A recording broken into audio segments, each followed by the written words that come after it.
So you want some money tips, don't you? Well, you've come to the right place because in this video, I'm going to give you not one, not two, not three, but 5 money tips you can start practicing today to be better with your money. I'm going to give you a unique take on how to be good with money, and chances are you've never heard of these tips before, or at least not from this perspective. So if you just take home 1 or 2 tips from this list, you may find yourself having more time and money to spend on things you love doing. If that sounds interesting, let's get started. Cha-ching! Tip number 1, think in terms of time, not money. Let's say you make 10 ringgit an hour and you work 8 hours a day, which means you'll be making 80 ringgit a day. If you spend 80 ringgit on a pair of shoes, those shoes didn't cost you 80 ringgit, those shoes cost you 1 work day or 8 hours of your life. You can then ask yourself if these pair of shoes were worth 8 hours of your life. If it's worth it, then go ahead. If it's not, then maybe you shouldn't buy it. This tip will give you more perspective on the things you're buying because you're looking at things from how long they take you to get it instead of how much money you have to spend on it. Tip number 2 is to hit that like button and subscribe to the channel if you haven't already. No, but seriously, if you hit that like button and subscribe to the channel, YouTube will recommend more personal finance videos like this to your feed. And this will help give you more valuable money lessons from your time spent on the internet. Whether it's from this channel, another channel, or even reading the comments below, people share their own personal experience in the comments, and it might be helpful to your situation. So while you're at it, leave a comment down below and tell us what your best money tip is, because we also learn new things from you. Tip number 3,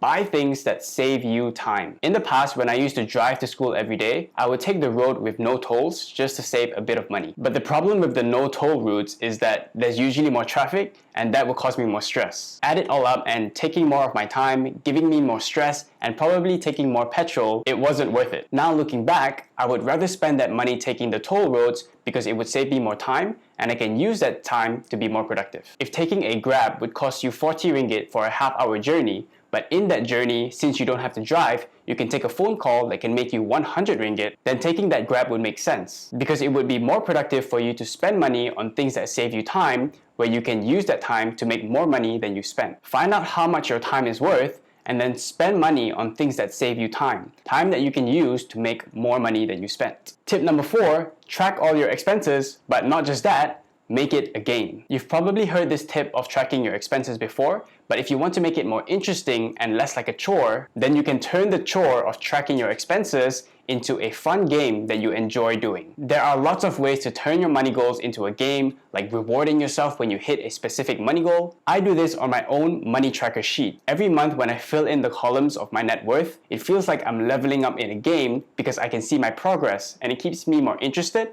and it motivates me to do better every month. Now every time money goes out of my bank account, I know where it went to, and I'm never in that situation where I'm clueless about where all my money went. I'll leave the money tracker I use in the description below so you can get it for free. It helped me be a lot more in control of my money, and it will help you too. Tip number 5.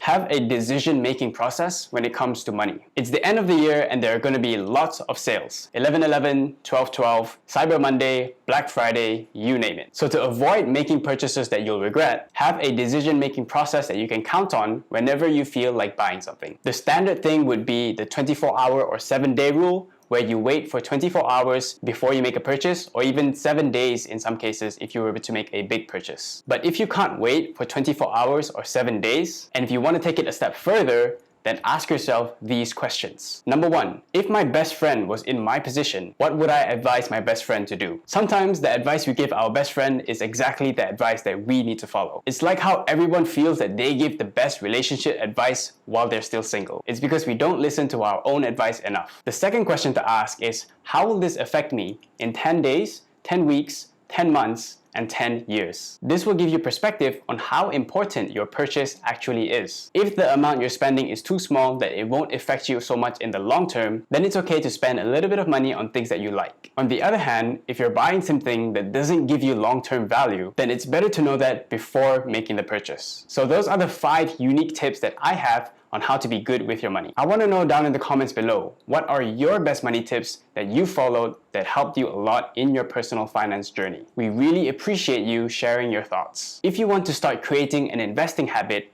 but you want it to be simple and easy because you're a beginner, watch this video on our review of Stashaway for beginners. If you want to know what are the 4 worst money traps that young people fall into, then watch this video here. I'll see you in the next one.